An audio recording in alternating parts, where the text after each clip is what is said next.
নমস্কার বন্ধুরা, welcome to SB sport zone.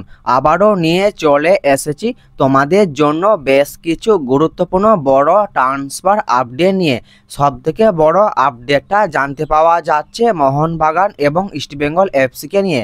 খুবই একটা গুরুত্বপূর্ণ ভিডিও হতে চলেছে। ভিডিওটা সবাই প্রথম থেকে শেষ পর্যন্ত দেখবে, না হলে অনেক আপডেট মিস করে যাবে। তো চলো ভিডিওটা শুরু করা যাক। প্রথমেই আমরা কথা বলবো বেঙ্গালুরু এফসির প্রাক্তন প্লেয়ার আলবার্তো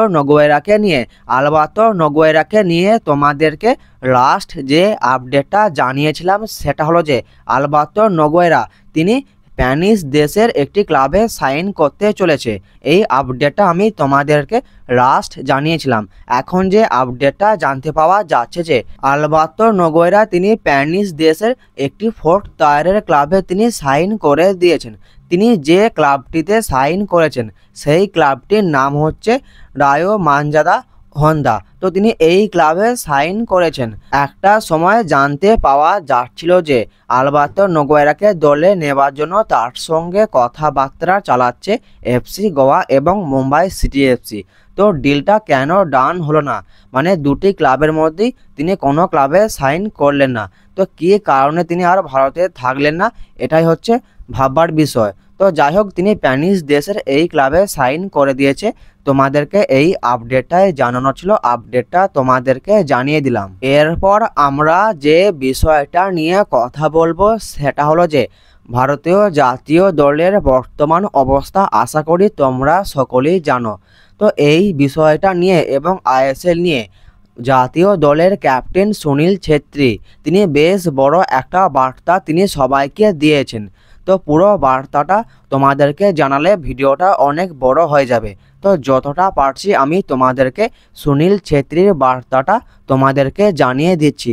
সুনীল ছেত্রী তিনি বলেছেন যে ভারতীয় ফুটবলের বর্তমান পরিস্থিতি তা খুবই উদ্বেগজনক। আমি শুধু আমার ক্লাব থেকে নয়, অন্যান্য ক্লাবের থেকেও, যেমন খেলোয়াড়, সাপোর্ট স্টাফ, ফিজিও, মাসারের কাছ থেকেও তিনি অনেক বার্তা পেয়েছেন। মানে তিনি তার ক্লাব এবং অন্যান্য ক্লাবের এইসব সদস্যদের কাছ থেকে তিনি অনেক কথা শুনেছেন এই ভারতীয় জাতীয় দলের বর্তমান পরিস্থিতি নিয়ে।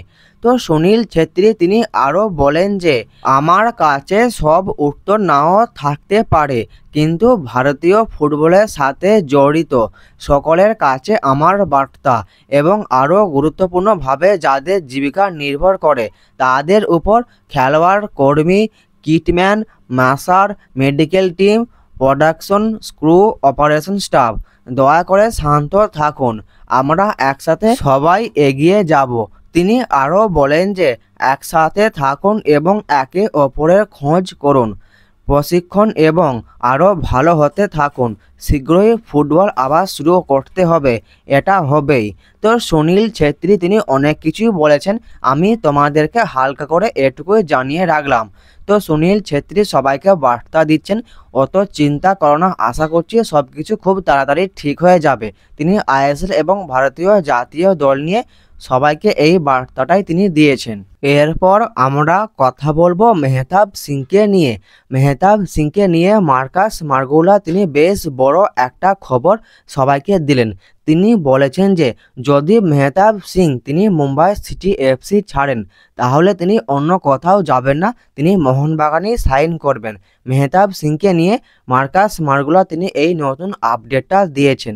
তিনি এটাও জানিয়েছেন যে এখন এটি বিরতি রয়েছে, মানে মেহতাব সিংয়ের সঙ্গে মোহনবাগানের যে ডিলটা হচ্ছে সেই ডিলটা এখন স্টপ আছে। তো পরবর্তীকালে এই ডিলটা আবারও চালু হতে পারে, এরকমই একটা বড় ইঙ্গিত তিনি দিয়ে দিলেন। তো দেখা যাক শেষমেশ মেহতাব সিং তিনি কি সিদ্ধান্ত নেয়, এটা এখন দেখার বিষয়। এরপর আমরা কথা বলবো ইস্টবেঙ্গল এফসিকে নিয়ে বেশ বড় একটা রিউমার, মানে ফলস রিউমার চারদিকে ছড়ানো হচ্ছে। তো যে রিউমারটা ছড়ানো হচ্ছে সেটা হলো যে ইস্টবেঙ্গল এফসি ম্যানেজমেন্ট তারা নাকি চেন্নাই এফসির প্লেয়ার প্রীতম কোটালের সঙ্গে কথাবার্তা চালাচ্ছে। এইরকমই একটা লিঙ্ক আপের আপডেট কয়েকটা জায়গা থেকে ইস্টবেঙ্গল এফসিকে নিয়ে ছড়ানো হচ্ছে। তো খোঁজ নিয়ে যেটা জানতে পারলাম যে এটা পুরোটা একটা ফলস রিউমার।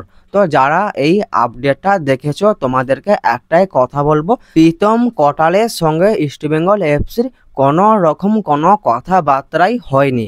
তো পুরোটা একটা ফলস রিমোট চারদিকে ছড়ানো হচ্ছে। আশা করি তোমরা সকলেই জানো প্রীতম কোটাল হচ্ছে মোহনবাগানের ঘরের ছেলে। তো প্রীতম কোটাল তিনি মোহনবাগানকে তার মায়ের সমানে তিনি ভালোবাসেন। তো তিনি ভবিষ্যতে কলকাতার কোনো ক্লাবে সাইন করলে তিনি হয়তো মোহনবাগানে সাইন করবেন, তিনি কোনোদিনই ইস্টবেঙ্গলে সাইন করবেন না। আশা করি তোমরা অনেকেই এই ব্যাপারটা জানো। আজকের এই ভিডিওতে তোমাদেরকে এই গুরুত্বপূর্ণ আপডেটগুলো জানানো ছিল, আপডেটগুলো তোমাদেরকে জানিয়ে দিলাম। ভিডিওটা অবশ্যই একটা লাইক করে দিও। যারা আমাদের চ্যানেলে প্রথমবার আসবে চ্যানেলটা অবশ্যই সাবস্ক্রাইব করে দিও। সব আপডেট সব সময় সঠিকভাবে পাওয়ার জন্য আমাদের চ্যানেলটি অবশ্যই সাবস্ক্রাইব করে রাখতে পারো।